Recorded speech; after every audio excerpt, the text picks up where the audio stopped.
Volevo fare il DAMS e l'ho fatto, nel senso che mi sono iscritta al DAMS nel 99, ho iniziato questo percorso di studio che è durato 3 anni e dopo aver dato la bellezza di 12 esami ho avuto una sorta di crisi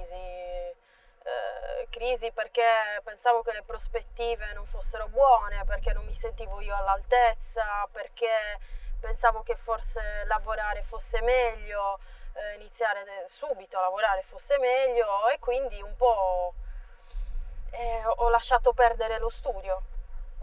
Mi sono, come dire, quasi demoralizzata e ho iniziato a fare diversi lavoretti che sono quelli degli studenti emigrati che si ritrovano in un ambiente anche molto diverso rispetto a quello che hanno vissuto fino ai 20 anni, perché io non avevo mai viaggiato, se non un piccolo viaggio a 16 anni in America che comunque mi ha segnato, nel senso che ho visto cose nuove, la voglia di vedere cose nuove e mettermi a confronto anche con gente totalmente diversa da me mi è sempre piaciuta. Quindi arrivata a Bologna mi si è spalancato un mondo, studenti che venivano da ogni dove, situazioni suburbane che mi hanno comunque coinvolto perché ho iniziato a frequentare soprattutto i centri sociali che qua non avevo mai minimamente visto come funzionavano e come la gente si rapportava a quel mondo là.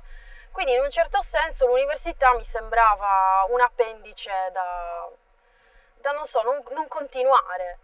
Ovviamente questo ha comportato diversi problemi in famiglia perché i miei genitori mi hanno aiutato finché potevano, poi dopodiché giustamente hanno detto senti o torni a casa oppure rimani lì e lavori. E quindi il DAMS è stato questo per me. Logicamente mi è servito tantissimo perché mi ha dato le basi per poter conoscere il cinema, perché è questo che io cercavo dal DAMS. Di certo non pensavo di iscrivermi e poter fare cinema, ma conoscerlo. I miei docenti sono stati tutti favolosi, ma anche le persone che ho frequentato, i miei colleghi sono stati amici, compagni, insomma, mi hanno accompagnato in questo percorso. Dopodiché, dopo un periodo così, come dire, di incertezze, ho iniziato a ricercare la mia appartenenza. Non sapevo più qual era la terra mia di appartenenza, cosa volevo fare. Questo ha determinato forse l'iscrizione ad antropologia culturale.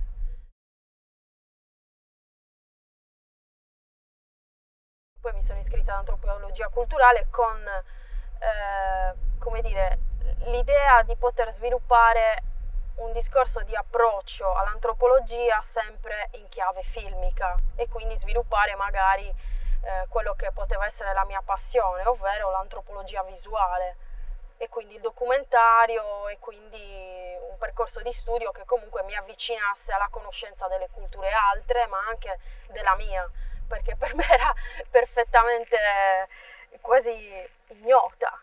Non conoscevo la storia della mia cultura, non conoscevo la storia della mia terra, non conoscevo la storia che in un certo senso mi apparteneva e questo forse ha creato una incertezza totale. Dopo quanto ti sei iscritta in antropologia? Sempre a Bologna? Sempre a Bologna, mi sono iscritta in antropologia dopo 1 anno e mezzo, cioè questa incertezza è durata quasi 1 anno. Dopo 1 anno e mezzo ci sono stati questi nuovi corsi, logicamente questi nuovi corsi hanno comportato diversi problemi perché io ho perso molti esami, cioè io ho dato, se vado a calcolare, 32 esami e mi sono laureata con una laurea triennale e ho deciso di continuarla perché l'antropologia mi piaceva, era un nuovo approccio all'idea che io avevo anche del cinema e quindi ho cercato io di farmi strada nella ricerca di un linguaggio, nella ricerca anche di storie da raccontare. E così è nato il mio percorso formativo, è nato da lì. Cioè il DAMS mi è servito come base, però il percorso formativo è iniziato quando ho cominciato a dare degli esami di antropologia culturale, di linguistica, di estetica, insomma, diverse cose che hanno formato la mia conoscenza nell'ambito etnoantropologico, perché la facoltà il corso che io ho frequentato precisamente era scienze etnoantropologiche, quindi riguardava non solo l'antropologia culturale, ma anche quello che sono gli studi etnoantropologici delle religioni, gli studi etnoantropologici dei comportamenti umani, del rapporto anche con la Chiesa, con la religione, e quindi, non so, questo mi ha invogliato sempre di più a procedere, no? Però non ho fatto la specialistica e a dir la verità non me ne sono pentita, perché poi sono subentrati tanti altri, come dire, approcci alla mia formazione che hanno cambiato il mio modo di vedere le cose.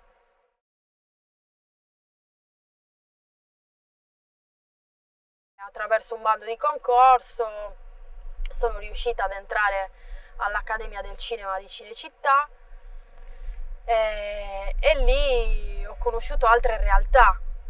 Ho conosciuto la realtà della regia del documentario. Come si fa la regia del documentario? Come si scrive una sceneggiatura? Che non è la stessa cosa che scriverla per un film, una fiction.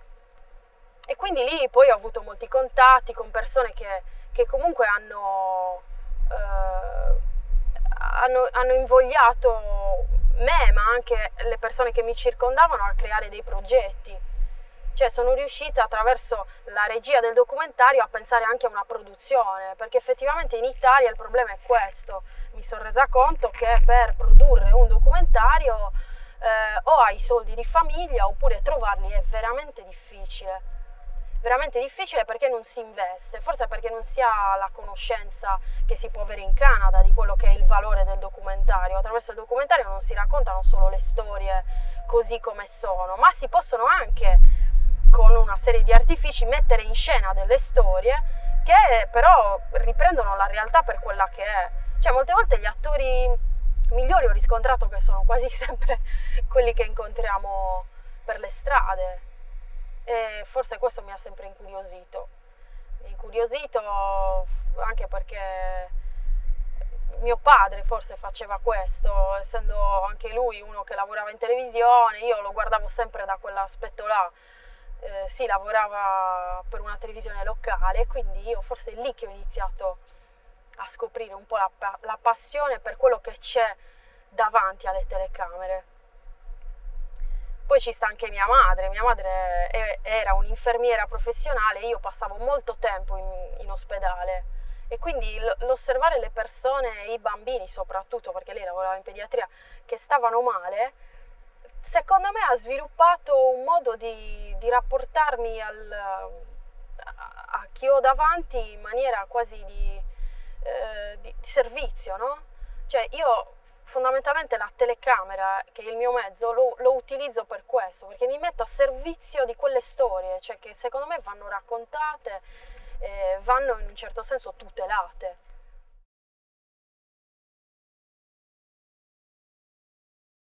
L'idea non era di fare un documentario sui mamuttones, perché c'erano già i documentari, c'era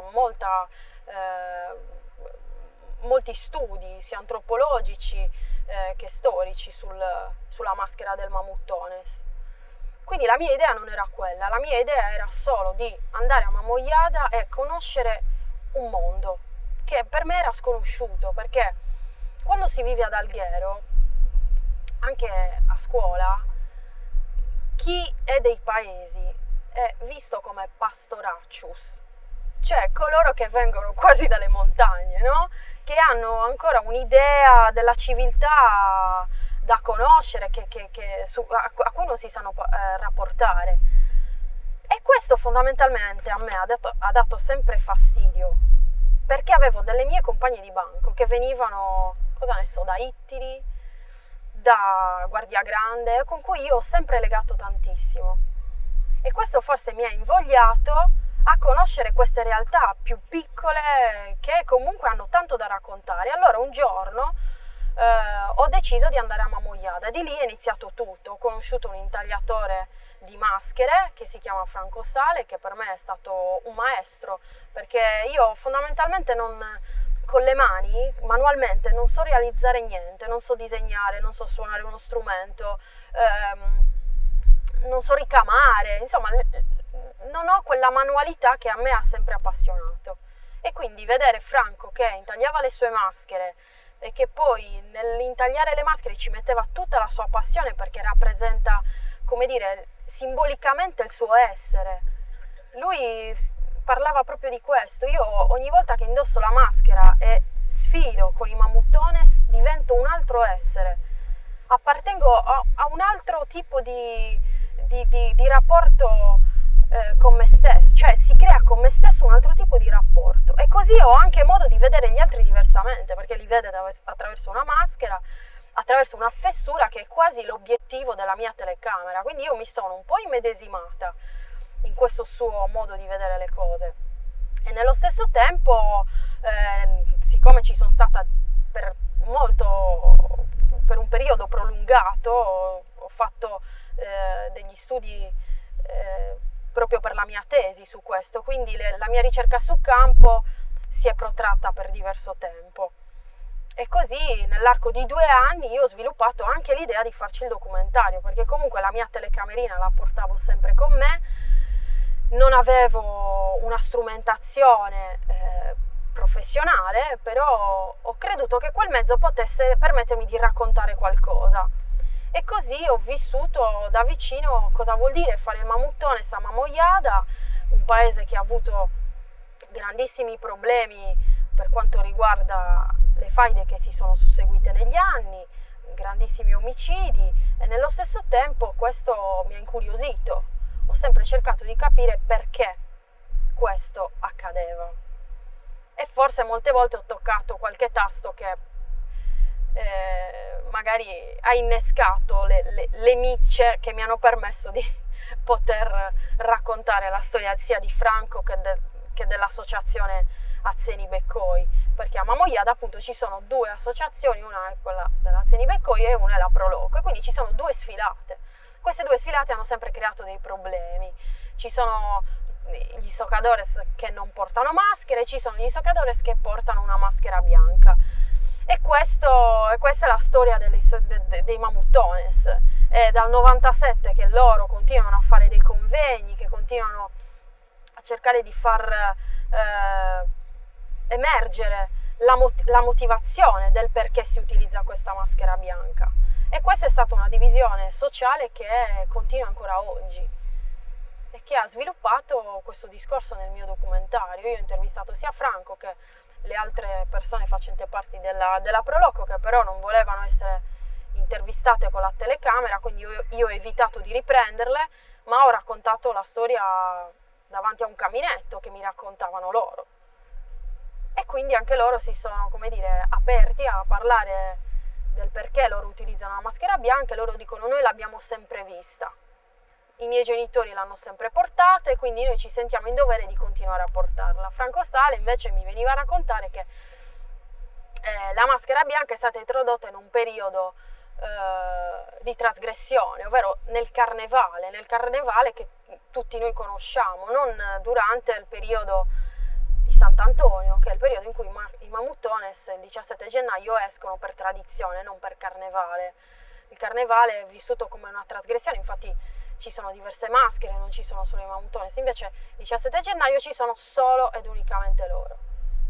E quindi c'è questa divergenza che secondo me continuerà finché non ci saranno degli studi, delle pubblicazioni, che ci devono essere, perché i convegni sono stati fatti e io ho assistito a diversi convegni, e quindi prima o poi li devono pubblicare questi atti, perché le scoperte ci sono.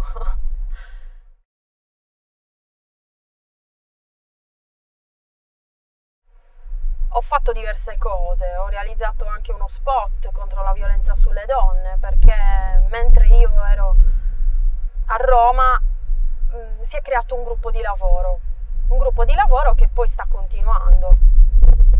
Si è creata un'associazione culturale che però fa produzioni filmiche e quindi oltre a questo spot poi il corso prevedeva di realizzare un documentario in 4 episodi, quindi ci siamo, come dire, preparati a questo, cioè nell'arco dell'anno c'è stata una preparazione come dire, per affrontare il discorso della regia del documentario ma anche della produzione. Quindi, come dicevo prima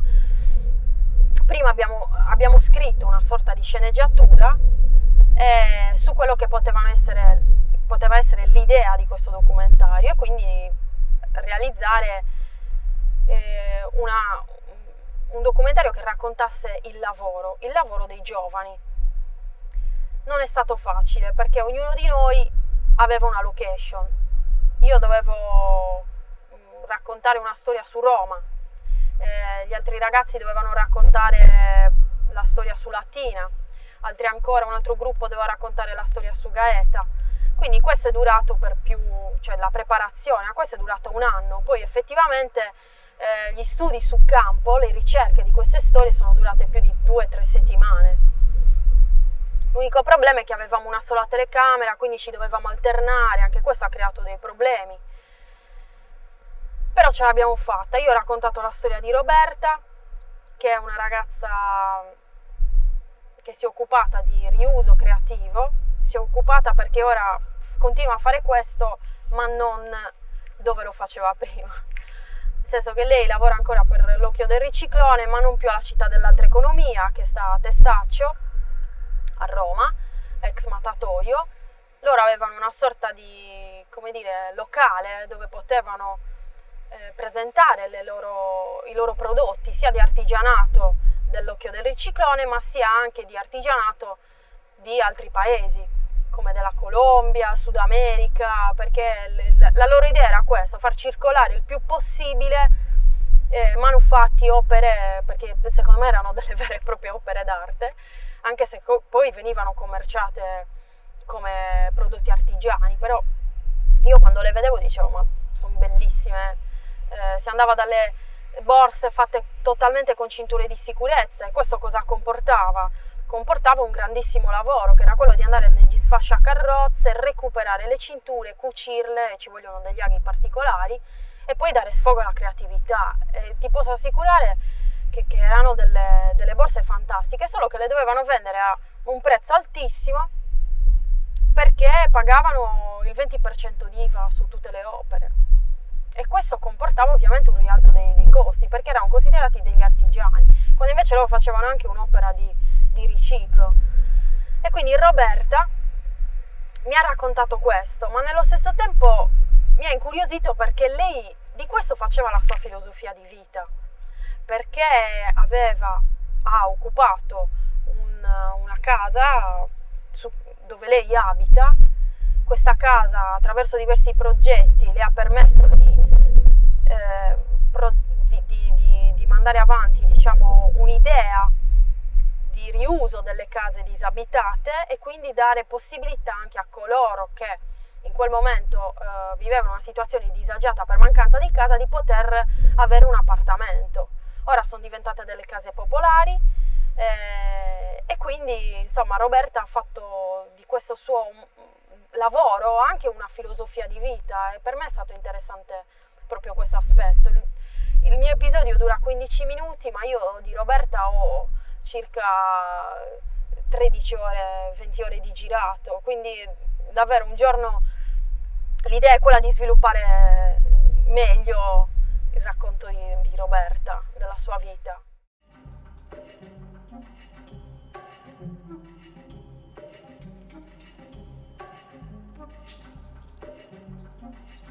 Noi su tutti questi prodotti paghiamo il 20% di IVA, che è una percentuale molto alta dell'IVA, considerando che questo è in materia di scarto. Noi abbiamo messo infatti su molti i prezzi doppi, no? Cioè il prezzo netto e il prezzo poi IVAto, per far rendere conto alle persone di quanto effettivamente vai a pagare quella borsa a noi e quanto in realtà poi la paghi con l'aggiunta delle tasse, perché insomma è rilevante.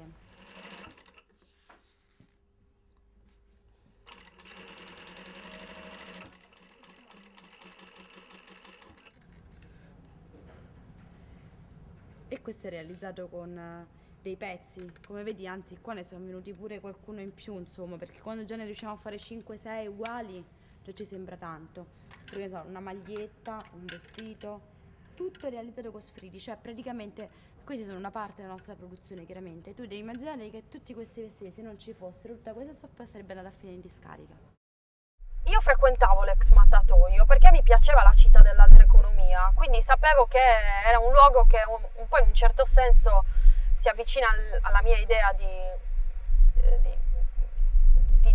vita, di mercato, ci sono diverse cose che io andavo a comprare là, mangiavo anche lì perché c'è anche un ristorante, quindi poi sono entrata in quel settore, ho anche altre conoscenze di persone che lavorano lì che mi hanno messo in contatto con Roberta. Pian piano sono arrivata a conoscere lei e lei si è prestata subito, in un certo senso ci assomigliamo. Non vorrei dire che sia un'autobiografia il racconto, però ci assomigliamo molto e questo è stato ancora più difficile nel mio racconto da sviluppare, perché arrivato a un certo punto io dovevo distaccarmi da lei, perché lei stava diventando una mia amica, è diventata una mia amica, ma nell'economia del racconto nel documentario è bene distaccarsi per un certo periodo di tempo per riuscire a raccontare fedelmente quella storia, perché altrimenti diventa la tua storia, non è tua. Non doveva essere la mia storia, era la storia di Roberta. Quindi io per questo, come dire, ho avuto anche la fortuna di avere i miei docenti che mi hanno consigliato, che mi sono stati dietro, con cui ho avuto molte discussioni, perché io volevo far sempre valere l'idea del racconto che più secondo me funzionava, invece loro da esperti mi hanno fatto capire cosa non funzionava nel documentario e cosa poteva funzionare meglio. E quindi questo mi ha aiutato, perché se fossi stata da sola forse avrei sbagliato molte cose, ma forse avrei anche raccontato un'altra storia. Quindi diciamo che in questo racconto c'è sia la mia regia, ma nello stesso tempo c'è anche, come dire, l'impronta di uno studio, di un documentario accademico, che è quello dell'Accademia del Cinema, per cui noi dovevamo stare, come dire, confrontarci per forza di cose con i gruppi che si sono formati, ma anche con i docenti. Quindi la loro supervisione è stata fondamentale nell'economia di questo racconto. E comunque li ringrazio tanto perché mi hanno formato, mi hanno fatto capire anche che cosa caratterialmente in me non funziona, perché io molte volte mi intestardisco, rimango così attaccata alla mia storia che non riesco a distaccarmi e questo non aiuta. Molte volte bisogna prendere il video che si è fatto, montarlo, farlo vedere ad altre persone, distaccarsi totalmente e riprenderlo in mano dopo un pochino per poterci ragionare su. Secondo me è fondamentale questo.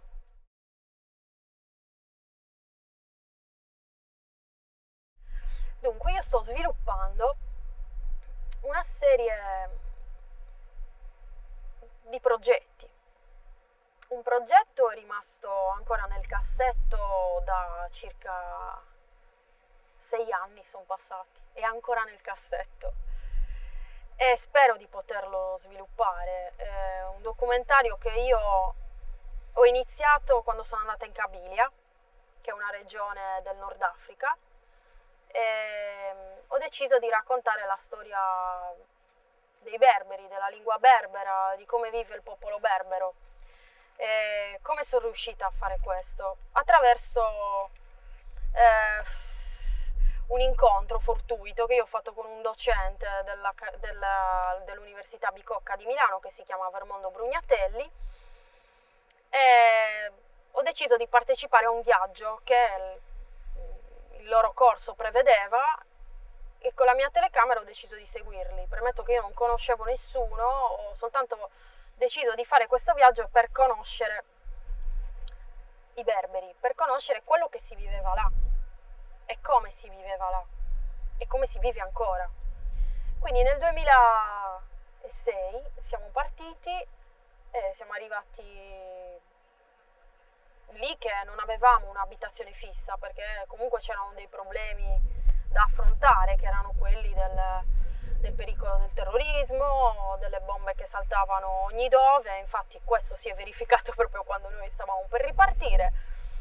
C'è stata una bomba vicino all'aeroporto e noi stavamo rischiando di rimanere là.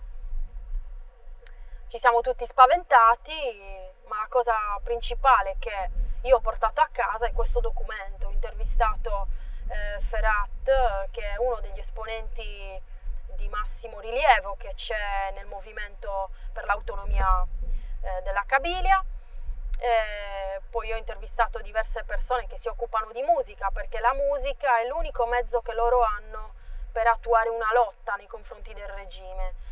Tutte queste persone erano tutte musulmane, ma non fondamentalisti, quindi portavano un'idea anche di religione che secondo me non potevano tralasciare, ma non potevano neanche confrontarsi con quello che era il fondamentalismo islamico, per cui le donne non hanno nessun diritto di parola, se non quella di raccontare il loro vissuto attraverso la musica, e lo raccontano in lingua berbera. Quindi per me questo era un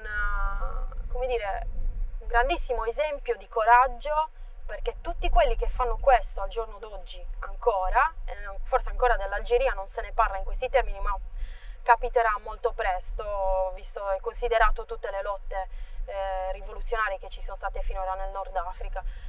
Quello che sta succedendo lì non appare sui giornali, e così è stato anche quando io ero là. Nessun giornale in Italia ha parlato di quello che io vivevo lì. In un certo senso non ho avuto paura a raccontarlo, ma ancora non ho terminato il mio racconto. Mi mancano le ultime interviste che spero di avere prossimamente, e poi il documentario lo farò sicuramente vedere, anche perché Ferhat è stata una di quelle persone che mi hanno aperto il cuore, mi ha raccontato le lotte che ha fatto lui, il fatto che lui rimane comunque nascosto, non si può far vedere in giro per le strade, molto spesso, cioè, la sua famiglia vive a Parigi, suo figlio è stato ammazzato durante alcune manifestazioni, e quindi insomma c'è un po' anche la voglia di raccontare quest'uomo, ma con la dovuta cautela, perché non vorrei che poi insomma venisse anche lui fatto fuori in un certo senso. E quindi spero un giorno di ricontrarlo, perché è una persona che merita davvero tutto il rispetto per il coraggio che ha nel fare questa lotta per la lingua berbera e anche per il suo popolo.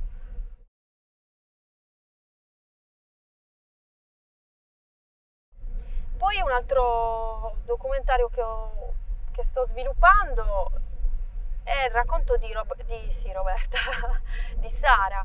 Sara è una mamma, una neomamma per la seconda volta, che è di Alghero, origini romane, ma vive ad Alghero con il suo marito, e si è trovata a dover affrontare una situazione non poco carina, perché l'ospedale di ostetricia che c'è qui ad Alghero ha avuto diversi problemi in quest'ultimo anno, è stato chiuso più volte, poi è stato riaperto, la struttura è stata dichiarata inagibile, i finanziamenti per acquistare dei macchinari che permettessero la vita di questo reparto non sono mai arrivati.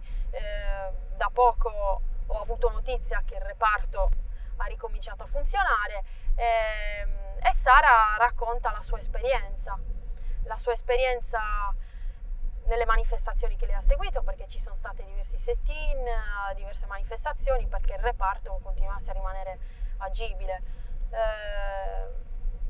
Infatti ci sono state molte mamme che si sono trovate costrette a dover partorire a Bosa, o dover partorire a Tempio o a Sassari, ovviamente con il problema che poi anche questi ospedali si trovavano sovraffollati. Quindi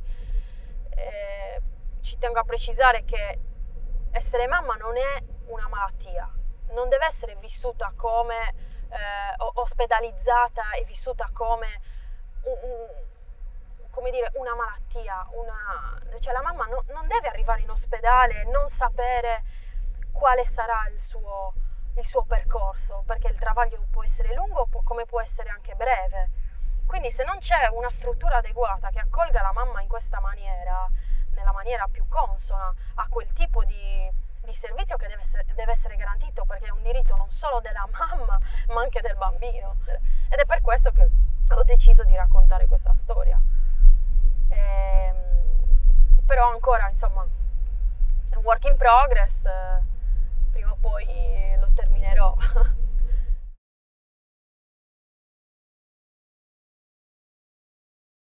La verità è che non mi aspettavo niente, cioè io sono tornata qua perché sono rimasta incinta e ho pensato che l'ambiente migliore in cui potesse crescere mio figlio era la Sardegna, perché io ci ho vissuto, poi sicuramente lui potrà decidere dove andare a vivere dopo, quando avrà la possibilità di farlo, no? Però ho creduto che qua sia l'ambiente migliore e quindi sono tornata qui, ma senza nessuna aspettativa.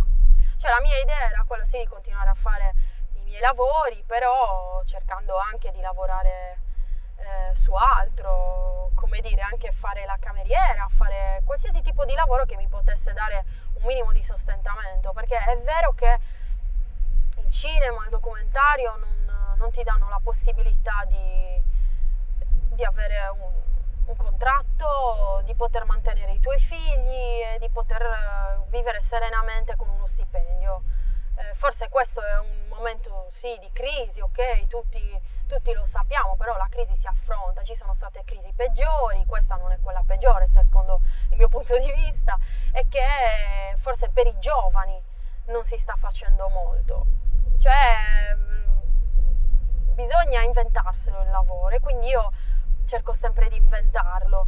Ho anche un'associazione culturale con cui organizzo degli eventi e quindi le mie prospettive possono essere tante, posso spaziare dall'organizzazione degli eventi che riguardano sempre, cosa ne so, la musica, il riciclo, il riuso creativo, perché mi occupo anche di questo, fino a pensare di poter realizzare una casa di produzione un giorno, quando avrò i soldi per farlo, perché io credo che in Sardegna ci siano molte storie da raccontare, ci siano molte persone, molti professionisti che non vengono valorizzati, che per essere valorizzati devono scappare per forza da questa terra, quando invece dobbiamo cercare noi stessi di metterci in testa che la Sardegna ha un valore immenso, che ha tantissime risorse e che se noi continuiamo ad aspettare che qualcuno ci dia la possibilità di fare questo, non andremo mai avanti. Quindi io non mi aspetto niente dalla Sardegna, io mi aspetto tanto da me. Io mi aspetto che di aver ancora più coraggio rispetto a quello che ho avuto finora, che è minimo, perché ho avuto coraggio nel ritornare qua, ho avuto coraggio nell'affrontare diversi discorsi. Diversi discorsi che possono essere la tutela del nostro patrimonio culturale, la tutela della nostra lingua, la tutela della sovranità sulla nostra terra. E quindi questo per me è molto importante. Finché noi non riusciremo a fare questo non si può parlare di aspettative, perché molti aspettano sempre che sia qualcun altro a darci la possibilità di fare le cose, invece la possibilità ce l'abbiamo, e come? Abbiamo delle location fantastiche in cui girare dei film, abbiamo delle location fantastiche che raccontano da sole una storia, ma molti non se ne rendono conto e qui vengono a raccontare sempre gli soliti spot, che quanto è bella la nostra costa, quanto è bello il nostro mare, non basta. La Sardegna non è solo il mare, non sono solo le coste, quindi è per questo che io dico non voglio più aspettarmi niente da nessuno, io cerco di fare per ora quel che posso, sperando di trovare le collaborazioni giuste, perché io lavoro bene in gruppo, quando sono da sola mi perdo, Quando lavoro da sola io allungo sempre i tempi di produzione e questo non va bene. Per questo che secondo me più network si fa, più persone lavorano insieme e meglio le cose possono andare, più cose si possono raccontare e nello stesso tempo avremo modo anche di confrontarci, perché non è detto che tutti dobbiamo avere lo stesso parere sulla Sardegna, è bello che però emergano questi sentiti e questo è quello che io vorrei che succedesse.